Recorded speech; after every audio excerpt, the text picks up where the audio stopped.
back to day 2 of Design Sangam. 9 days of Navratri, 9 different speakers at 9 p.m. every day. So yes, it is going to be a very interesting session for all the architects, students and designers. So gear up. Little information about day 2. So day 2 is associated with goddess Brahmacharini, and the color associated with this day is white color. So white as a color symbolizes purity, peace and devotion, and that are the qualities that goddess Brahmacharini represents. So yes, actually this Design Sangam Navratri series is helping me learn more about Navratri as well. It's not just about architecture, but I am learning about the Indian mythology, different goddess of each day of Navratri, what the color represents. So yes, this is fun. So not letting you guys further wait, today we have Ashutosh Jha. He's the co-founder of Carva, and Carva is amongst the leading online platforms which offers result-oriented workshops for architects and designers. They focus on affordability and practical skill-based learning, which helps us achieve our goals. So today's topic of discussion is architectural entrepreneurship, and personally I am very excited to have him on board with us. So yes, let us invite him.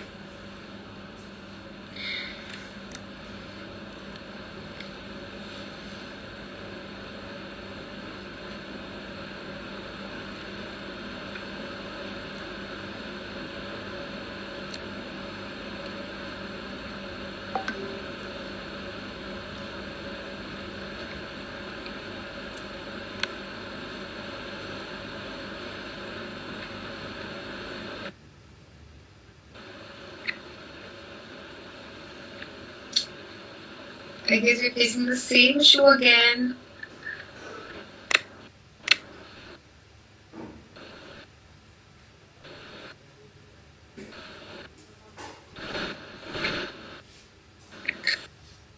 Okay, so by the time Ashutosh joins, you can tell me how are you celebrating Navratri, and are there any particular goals that you are focusing on for these 9 days, and what makes Navratri special for you? So yes, let's have a casual conversation. You can write it in the chat box.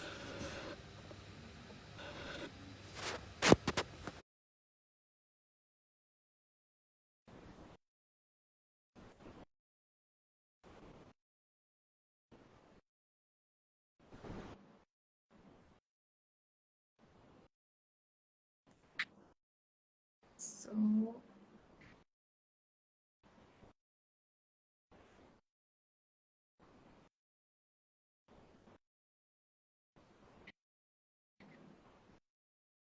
I don't know why they're not able to join me.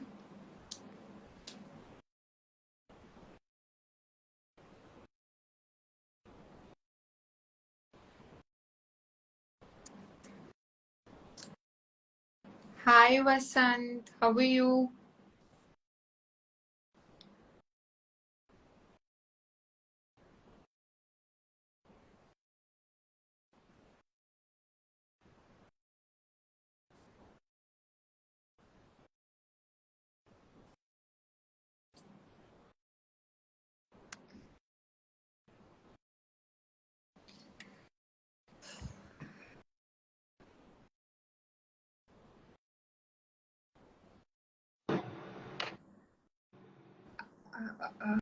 Hi Ashutosh.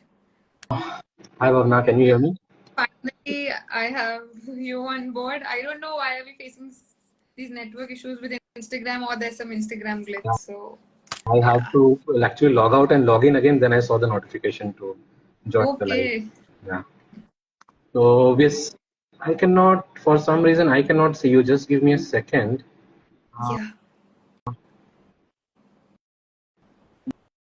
Let's see myself.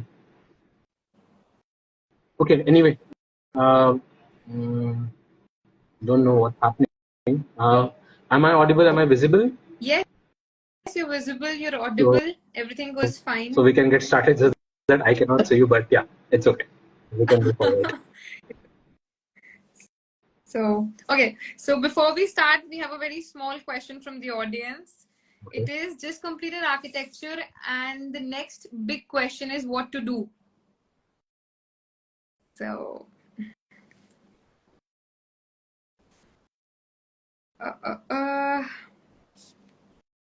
okay. So I think there's again some issue with Ashutosh to join, but by the time he joins, I'll be very happy to answer this question. So I've completed my architecture 2 years before, and the next big step is to first think that what exactly you have to do, in what field you need to go, karna kya hai, what is the next step for yourself, like where which niche or which career path are you choosing. First, take all the information about the different career paths that are available once you complete architecture, and then go for the one which interests you. Also, I would love if you attend the complete session, because it's all about architectural entrepreneurship. So yes, you'll get to learn a lot after the session, in the end of the session. So yeah.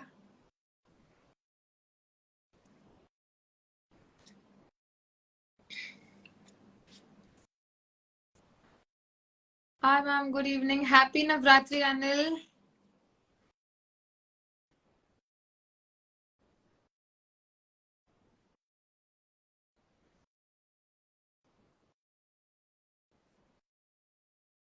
Okay.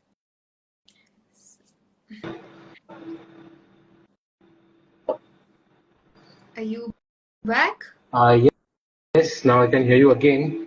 I don't know what happened. I was just out of the room suddenly. Okay. I think we should get So, started. Hopefully, it will not happen again. yeah. So we'll start. So I've given a complete overview of what Karma is and what you do. So the first thing I'm very curious about is what inspired you to venture into entrepreneurship after a career in architecture? So, like, there's no one reason that I can, put my finger on. There was no such one specific event. It's just that I believe that, as an architect, you're trained to do a lot of things. You learn how to understand your users, you learn how to take their requirements, how to build something very specific to them that helps them, in their needs. So, and you also learn how to present yourself, your ideas. So I think there's a lot of learning that architectural degree gave me. And while I was in my college, I was always a part of a lot of different groups. I was part of, our literature magazine. So we would do the whole magazine as a student body completely on our own, getting the sponsors for that, getting it printed, getting it circulated. I was a part of a tech fest Cognizance, and I was the head of design there. So I was managing a team there. Anywhere we were working on multiple designs, which ranged from web designs, app designs to hoardings and flexes and magazines and all of those stuff. Okay, so had a lot of organizational experience while in college, and just after college I joined housing.com as a product designer, as a UX designer, where I further learned how do you build uh, good products that can be used by masses. And at housing we are designing products for crores of users every month basically. Okay, so that gave me the knowledge to and further confidence to build for a mass level. And that was when we I got started with a omni-channel e-commerce in fruits and vegetables called bhajiwala.com. That was one of my first journeys, ventures. And even Karma was something that we had started back in college itself, when we were in a 5 year of college, where we wanted to make sure that architects do not just learn, or get their degree, but they're also actually able to give back to the community, make something that is actually useful. So Karma was started as a travel platform that would promote travel as a means of education. So Karma was also something that we started in our final year of college itself. When people were doing thesis, we were building Karma as well. So yeah, it were multiple things led to one after the other, and yeah, there we are. Okay. I mean, I also sometimes think that during the 5 year course, architecture actually offers a lot of different skills.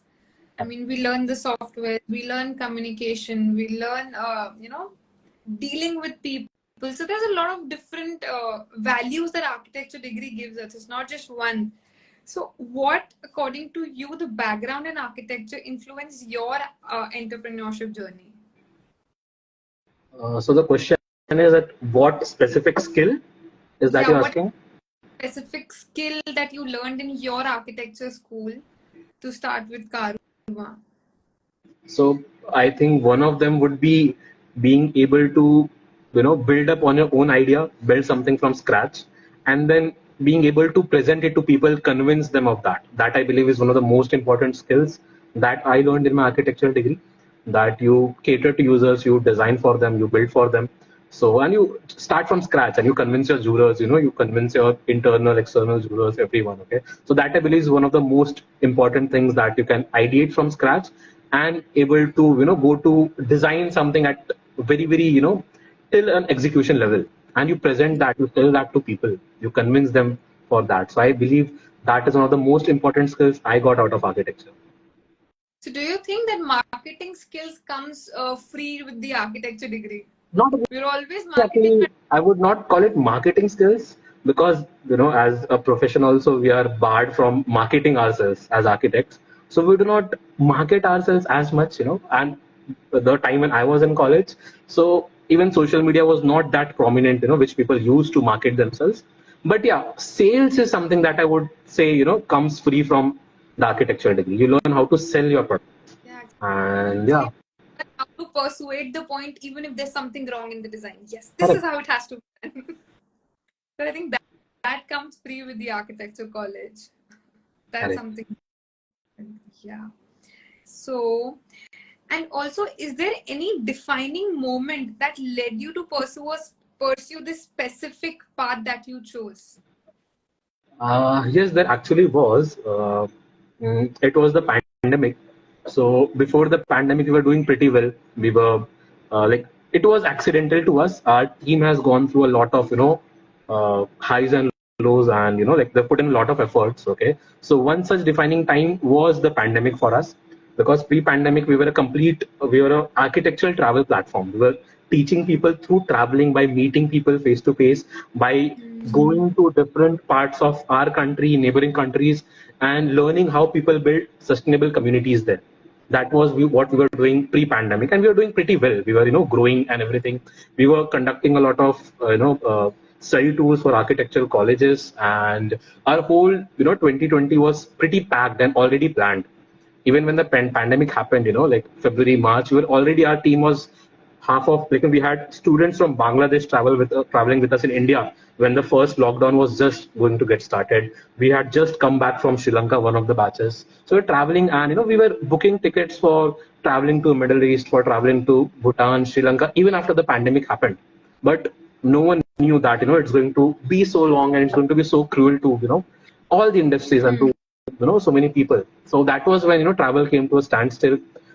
We had a team, we had to bring bread to the table, we had to do something. So we did not know how to go about it. We had a community, we had some audience, and we wanted to keep adding value to them, at least if we are not able to travel, and we did not know how long is this going to go. So yeah, that was when we started with a small competition called uh, we started with national design competition for designing quarantine facilities. We received immense response from students, and the whole idea was we collaborated with the Ministry of Defense, we collaborated with top IITs, we collaborated with IAEA, and we created a competition where we had uh, 600 plus entries, and the winning entries, a couple of those were actually executed in municipalities of Vadodara, Ahmedabad, some in Mumbai. So that was the Nice. competition that we did, just because we wanted to add value. We wanted to be of we wanted to just be the learning platform on social media if at all possible. So we just were doing simply that, and that was when people started reaching out to us, if you could give us credit and review on our individual competition submissions. And we realized we could not do that for like hundreds of applications. The jurors also that we had, they were very important people, and we started with a very, very small this webinar called how to win a design competition. That is where we actually started from. I took that webinar, and the idea of that webinar was to just tell people, how should you go about applying or attempting design competitions, because design competitions in itself is a also very, very important part of architectural students' journey. In other streams, you do not attempt so many competitions like you do in architecture. Okay, it's a very, very important part for portfolios as well. So we started with that one single webinar, and we realized the first batch was, like we just want to do that single thing. We again were not thinking about it as a business, as a venture where we'll keep doing this. We just wanted to take care of that small audience who wanted to get that review from us. And we started with this, simple webinar, and we realized, we had a very simple Zoom. We took a professional Zoom account, and it got us only 100 seats. And the first batch was filled, within a couple of hours. We launched another batch after 2 days. We thought, okay, there are a few more people, and that batch also got filled. Third batch also got filled. Then I was like, no, we cannot do this continuously. Let's do one more after a week. And we launched one more for after a week, and that also was filled very, very quickly. That is where we realized that there are a lot of gaps in our, architectural education system, and people were ready to learn online. People were, actually adapting to this new learning system, because until before that, even we did not think that online learning is such a good medium, or even we would ever be teaching people online. Okay, but when we did those few experiments, when we did those few webinars, we realized that it adds a lot of value and people learn a lot. And that was when we started launching, one more, again, just going with the flow, thinking about what would architecture students want. We started with architectural graphic design, architectural visualization that helps you in competitions, that helps you in your journey, and that was where it started from. So it was, I would say it was very accidental. We were there at the right place at the right time, but it was the pandemic that got us here. Without it, we would have been, maybe we would have been doing something different, hopefully Actually, good even then, but it would have been in travel. Pandemic gave a sense of direction to everybody. Correct. I started my page during the pandemic, and somewhat I realized that, okay, this is what the architecture students are looking for, and then we continued the journey.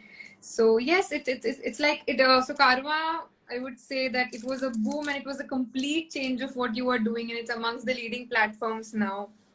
So okay, so if we have a lot of students joining the session, so if I would say that, tell me just two values that that were the main values that you learned from the architecture school that you directly directed to your journey of being the co-founder of Carva, your architecture and entrepreneurship, or learning about business?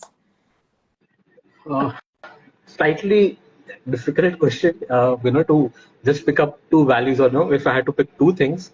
But I would again, go back to one being problem solving, that you get very, very big problems. You take up spaces like, I would design an auditorium, I would design a multi-purpose center, I would design a sports facility, Olympic size sports facility, so those kind of problems is what architecture students do in their thesis. We pick up very, very big problem statements, and we work at different levels throughout our academics. We learn to solve problems of different stages, and we learn how to break that very big problem into small problems, and then how do you attempt them, how do you approach towards them individually. So that skill of problem solving is one, I think, which I enjoyed even during my architectural days, and even after that I always enjoy that, when this is a problem statement and this is what you want to do, then breaking that, organizing that really well into small parts, and then being able to approach it individually, being able to resolve it one by one. Like we do that, we go to the details of working drawings of a single room of a multi-purpose facility. In my thesis, I was working on adaptive reuse of United India Mills in Mumbai. Okay, so taking that big of a problem statement and going to the level where you're deciding how each and every chair would be placed in each and every room of that facility. So that, problem solving and being able to, tackle big problems is one thing I would say, very important, or thing that I learned with architecture. And the second, if I had to pick one, it's just that, that is something that sometimes get lost, in your third, fourth, fifth years, when you start being very practical. When you're in your first, second year, you're very childish. You look at problems as simple problems, and you try to, solve them with innovative, new, creative, crazy ideas. Okay, and now I think is the time, to go crazy with social media, with so many things. You can think of something and actually go about executing it with so much support from the platforms that are available. You are not alone these days. So yeah, I believe that you being able to uh, try to solve something creatively, like I do not even know, what is the right word, what would creativity, like, that would mean, at this scale. But yeah, you being able to think of that problem as a simple problem and try to solve it like a child. कि ठीक है, ये problem, what would be a simple solution without complicating it a lot? What would be a very simple solution if this is the problem? So if you are able to keep these two things alive, or take out these two things from an architecture career, I believe, because most of the big companies, most of the top startups in India that you see in India or abroad, you see are what they're doing is basically picking up a system, picking up a industry and simplifying it. They're making it easy for people to get that done. Okay, even the tools that we use, newer tools that coming, V-Ray was slightly difficult to use. Lumion came, it made it slightly easier, and then more and more tools will keep coming up which would make it easier for us to do stuff. Okay, so yeah, if you are able to create solutions which are simple, okay, which are very childlike, which are a direct result of the problem statement, that I believe is also a very, very important skill, because we, by the time we graduate, we start complicating everything, we start making everything like more than what it should be. So yeah, these two things I would say. Feel that while we're doing architecture, we're always looking up to the requirements, or maybe understanding different kind of people. I mean, designing a hospital, we understand what the hospital requires. Somewhat we get to understand the entire industry, that what exactly is happening around the world, because we have so many parameters to look forward to. So for me, I think architecture school really opens up the brain. That okay, this is what this is how like designing a particular space requires to understand people and requires to understand what is going around as well. So that helps a lot to go forward to something else other than architecture. So yeah. And how do you balance creativity in aspects of architecture with all the demands of the entrepreneurship venture that you've started? Because creativity, it's a juggle. So how do we solve that creativity and innovation juggle? Sorry, can I just repeat the last part? I think creativity and innovation is a juggle that we're always, moving forward with. So how do we solve that juggle when we're coming to some architectural entrepreneurship, or we're coming with some new venture? Okay, so honestly speaking, like, and what I am doing right now, what we are doing at Kara, we are definitely required to look at architectural creativity or design creativity as well when it comes to designing our website, designing our dashboards, designing our courses, curating our courses, what is required by the students. But if I talk about myself personally, in what things I am managing, on what things I am handling, the 2 to 3 things that I consistently keep doing, that make sure I have fresh ideas, new ideas, or ideas that would work. Okay, and those being one, always looking for inspiration, motivation, or references. So while we are in college, if I had to design a residence, I'll go to Pinterest, I would go to Behance, I'd go to Dribble, I'll check out good designs, I'll take references from them. So one way is you always keep looking out. You keep yourself open to new ideas that others are executing around you, because your mind, like technically or scientifically speaking, our mind is not engineered, or we cannot come up with a completely new idea on our own.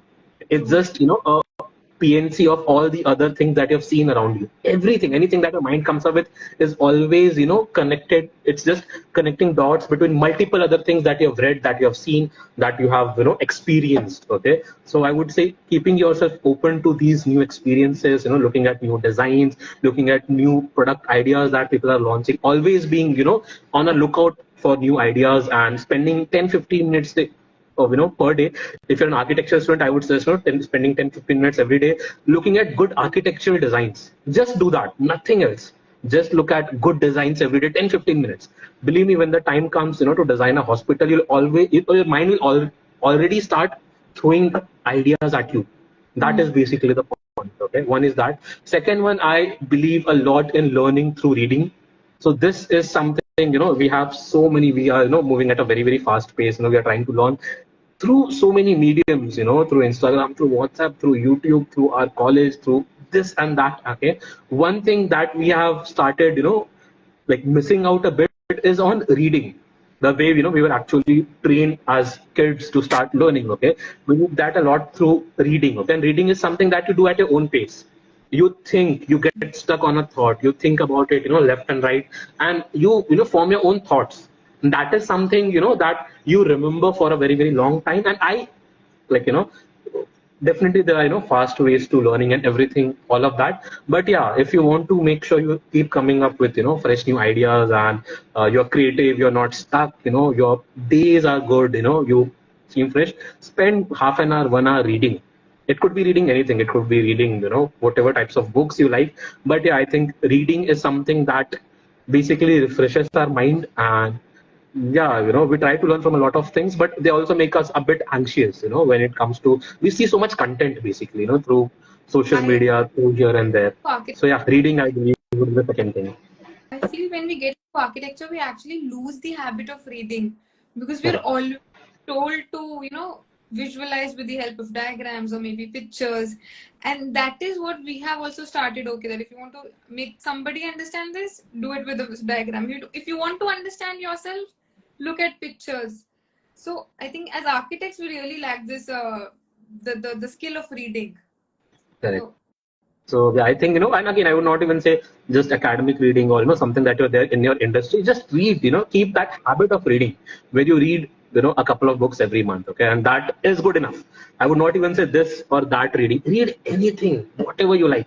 But just do not leave this habit of reading, and that will go a very, very long way in your life in being, a successful person, basically, in whatever you do, I think entrepreneurship or, doing a job, whatever it is that you're doing. there is one of the major takeaway points for me because I have stopped reading. If I have to learn something, okay, let's watch a YouTube video or maybe just look at some pictures on Pinterest and you'll get to learn, you'll get to understand. Right. And these days Instagram is giving all the information via videos. So So a very good. major all of us start reading. Yeah. So my last question, as now architecture is not that old man tradition and we're eventually coming up with new ideas, new career opportunities for architects. Correct. So what are suggestions that you would like to give to all the aspiring architectural entrepreneurs, somebody who's planning to build something new in terms of design or in terms of any other industry over? Okay. So for architects who want to get into something like this, who want to maybe, start something, a design studio of their own, completely new something, different from design studio and a different venture. A couple of things that, not even a couple, but yeah, I would want them to look at it as, a business enterprise or, a startup where you have to consider all the things. You have to, like, look at it and learn about it as well. You understand business terminologies, you understand how do you make profit, you understand what kind of sales be required, what kind of marketing be required, what kind of team you would require. Because we, at like there is one thing, that really, kind of disappoints me, or it also inspires me basically. Okay, is if you go and like search for top 100 architectural firms in India, or sorry, not in India, top 100 architectural firms in the world. Very surprisingly, we are the country with maximum population. We have so much infrastructure development, and you'll not even find a single Indian firm in top 50. You'll hardly find 2 to 3 Indian firms in top 100 across the globe. And we pick up any other industry, you pick up medicine, you pick up, IT, you will find India in top 10 for sure. But when you talk about architecture, we have so many architectural colleges, so many students graduating, we have so many firms starting up every week. And still, like, we don't have a name in top 50 as well. We'll hardly find 2 to 3 names, here and there in the top 100, starting post 50 for sure. And we can go and check multiple lists, okay? And the reason I believe for that is we do not look at it, as a profitable business. We fantasize a lot with it, and we it's very, very important, we romanticize a lot, with architecture, basically, that we want to create an amazing design, and all of that is very important. Okay, definitely at the core of design. Okay, but you also want to look at it as a business that needs to make profit, that needs to sell more and more every week, every month, where you need to build your team, and where you need to take care of all of these things if you want to actually, be a successful, entrepreneur. Okay, so yeah, it would be an architectural venture or a non-architectural venture. Okay, in either cases, I would suggest that definitely there should be, you identify a problem, you identify an inefficiency, you identify a gap. It could be from whichever industry you want. Okay, and then you try to solve it. Okay, for that you understand how businesses work, you understand how teams, what kind of teams you need to build, you understand how big is the market, is it big enough for you to generate revenues and then profit over a period of time, or it's a very, very small market, which region, which location you should start with. Okay, who would your partners be, what kind of services, what kind of products you would deliver, how would you market for that, will the marketing cost go ahead more than your revenues, that you'll not be able to ever make profits, how much competition you have in that region. So these are some very, very basic things, when generally your MBA graduate or someone who comes from a business background, who looks at and accordingly takes decisions. But in architecture, when we start with our studio or when you go ahead, we do not look at these things. We just start. कि मेरे को कुछ तो अपना start करना है, मेरे को अपना डिजाइन स्टूडियो बिल्ड करना है. I did interior for a family member, so I feel I can now start my own firm. And you start your own firm, and there's nothing wrong with that. That is how you should go about it. Okay, you did one project on your own, you build that confidence from there. But after that, when you start, you look at it 360 degree. You do not just look at, I'm the designer, will create the amazing design, for sure, but someone needs to buy that, someone needs to buy your services, someone needs to sell it to them. You need to do sales as well, you need to market as well, you need to build a team as well, you need to look at competition as well, you need to look at how are your products, how are your services different from others.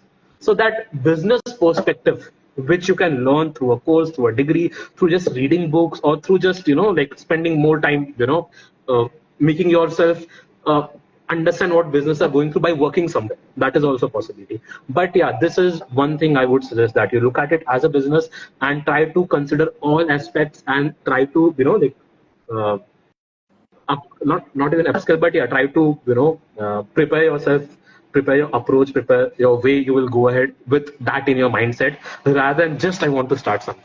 Okay, that is also work, but yeah, it will work much better if you have all of this understanding and you go ahead with that kind of a mindset. So do we have a architectural entrepreneurship course on Carva so that we all can go and learn? We do not have an architectural entrepreneurship, because entrepreneurship in itself is a different subject. But yeah, we talk about it multiple times, at annual NASA functions, at zone NASA functions, at different colleges, we go and talk about it. But yeah, entrepreneurship, when you talk about entrepreneurship, there cannot be a course, but, we do after, like every year, a couple of batches for running how to, run a design studio, how to start your own design studio. That is something, because I think most of the architecture students would be majorly interested in that. Apart from that, we have some other course in UI UX design, where we teach how do you build product, understanding, taking users' requirements, how do you build something. But again, that is not a startup building, it's a product building course. And the other we do it, like once or twice only every year. And that is how do you start a design studio, or how do you run a successful design studio. But yeah, I'll take this as, we'll try to have at least a couple of things on this subject as well. Because I see a lot of architects and especially young architects looking for different dimensions to go now. Because now I think everybody is looking for a traditional job or a design studio. Maybe we have different parameters and a big branch of trees to go forward to. Correct. So yeah, I definitely, that is another, that is one very, very strong belief that I have, for architects, that we are trained as commandos. You can do whatever you set your mind to. So yeah, figure out what interests you. I would not even say, stick to that, stop your academics, do not pay attention there. Do well with your academics, do well with everything, whatever you're doing, whatever jobs you are doing. But if there's something that interests you, explore that. Yeah. I'm very sure if you put your heart to it, you'll be able to do much, much better. Because we can, as architects, I believe, whatever we are trained, within 5 years, you can do whatever, okay? It could be, vlogging, social media, acting, playing a sport, playing an online sport, or designing or building something of your completely of your own, game designing. There's so many opportunities, set designing. There's so many opportunities we as architects can like grab. But yeah, you'll have to just keep your keep an open mind and focus on learning basically, and exploring that side, whatever interests you. It could be anything basically. Okay. So your path was architecture, and then UI UX product designing, and then you told me about some food. Fruits and vegetables. Yeah, I sold fruits and vegetables as well in and around Mumbai. So yeah.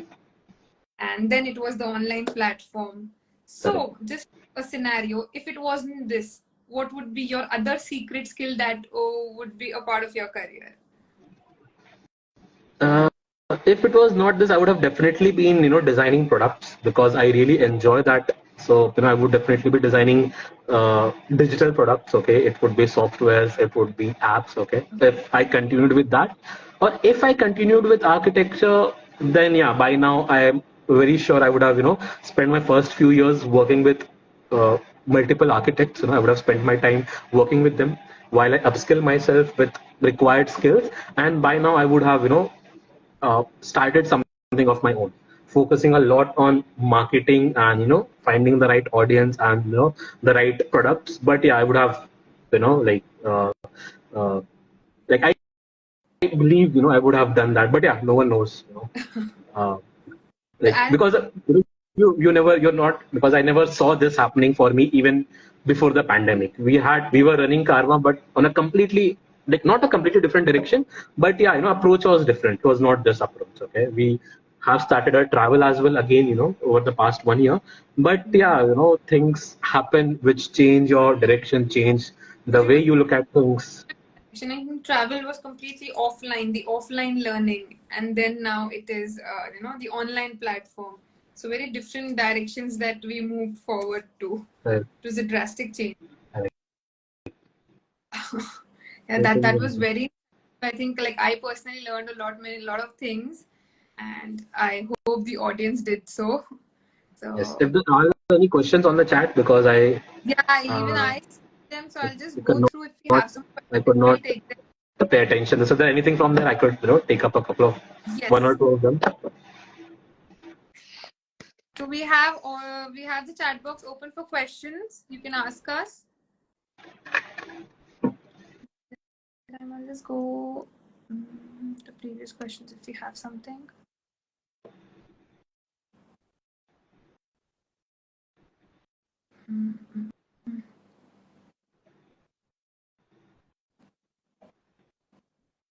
There's some person asking about the interior and exterior designing courses.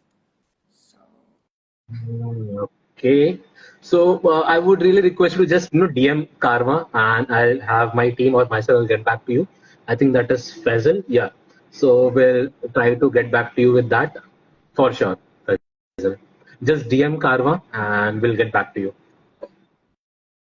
let's see if you have more. Anything Actually, else? we skipped some during the session. Okay. Because one of them I remember was that how do you focus on sales? Building a product is different, but how do you focus on sales? That was something that was there, I read. So Uh, it's just normal sales, So if you're someone, like, if you look at sales in every industry, it's almost the same. Okay, you, like, sales generally happens through a funnel. You build a funnel. Like, I would not want to get into the technicalities, but yeah, if I talk on a one-to-one level, okay, like if I had to sell you something, maybe a course or anything like that, I would first make sure I have complete knowledge of that. That is something of value to you, that you need it. I'm very sure that you need it. I have complete knowledge about it, and then I'll have a pitch in my mind. I'll have that created. That how do I make sure I convince you of what I'm convinced of first myself. Okay, so that is how we generally go about it. Okay, that you have a product that will solve the user's problem, that will take care of their problems. Okay, so we'll first try to build that product and then have a really, really good pitch created about it. But when you go to technicalities of sales, it is all about building funnels. Where do you get your leads from? Where do you bring your users? You have to run your ads, and then how does a sales team give them callbacks and how do they talk, how they are, like how do they build trust, what kind of collaterals you share to them, okay? But it's a whole journey. Sales does not happen. Look, if it's a very small product, you can sell it very easily by running a advertisement and talking about its benefits, okay? But yeah, if you're talking about architectural scale sales or something that is of big value, more than a few thousands, okay?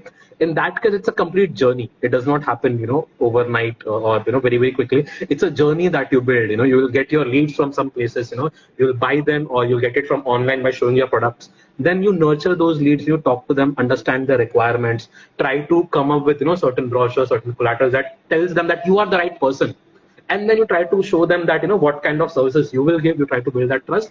And then at that time, you try to offer them a price that they cannot say no to. You try to build that urgency as well. Okay, so this is something that you want, I can give. You have trusted my work, you have seen my work, but yeah, you do not know if you want to buy it now or tomorrow. But if you buy it today, I'll give you, an additional benefit. Okay, because yeah, it's very important to make sales right away rather than delaying it. Okay, if a user comes to your website, adds thing to its cart, but then goes back somewhere else, it's very high.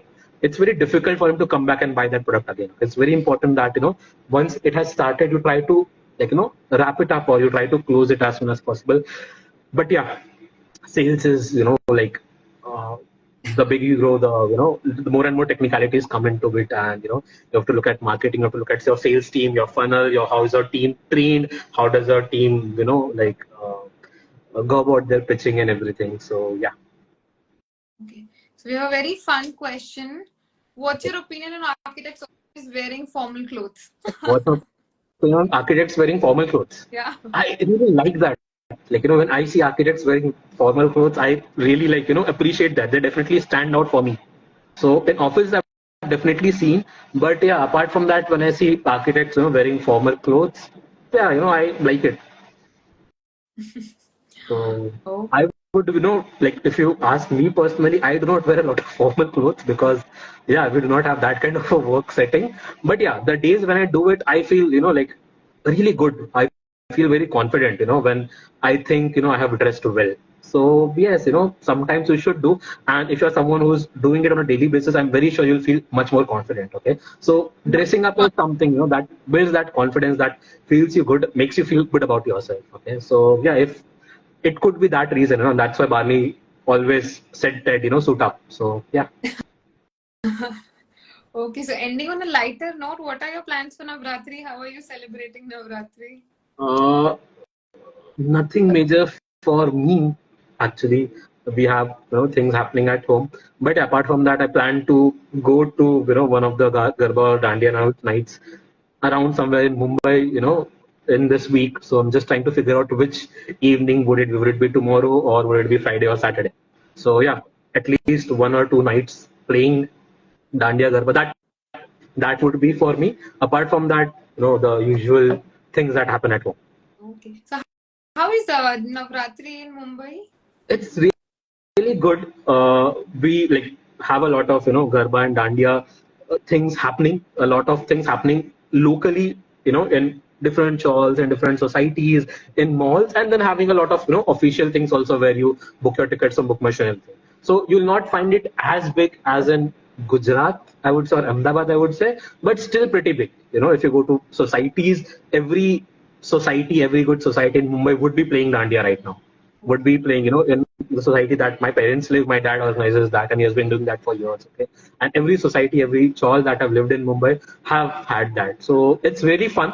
It's just that I became a bit of what I would say introvert. I stopped being a part of it. Somewhere over the last 10-15 years. So I do not participate as much, but yeah, it's really fun in Mumbai as well. Okay. Okay, so we have some comments. Being versatile, thank you so much for your wonderful comment on the work that we do. Thank you. And I think, yeah, yes, we're done with all the questions and comments. Okay. So thank you so much, Ashutosh, for being a part. It was a wonderful session, and I personally learned a lot. And Thank made you a so lot much, of key Bhawna. points. Thank you so much for having us here. Thank you, everyone who was here, and hope we were able to add, or share something of value, at least even if one point. Okay, and yeah, if you guys start reading a bit every day, that would be one thing I would, request you all at the end. Read a blog, read something, but yeah, spend some time reading. So yes, that's all. Thank you so much, everyone. Oh, thank you so much. Thank you, Bhavna. Chalo, good night, everyone, and happy Navratri. Happy Take Navratri. care, guys.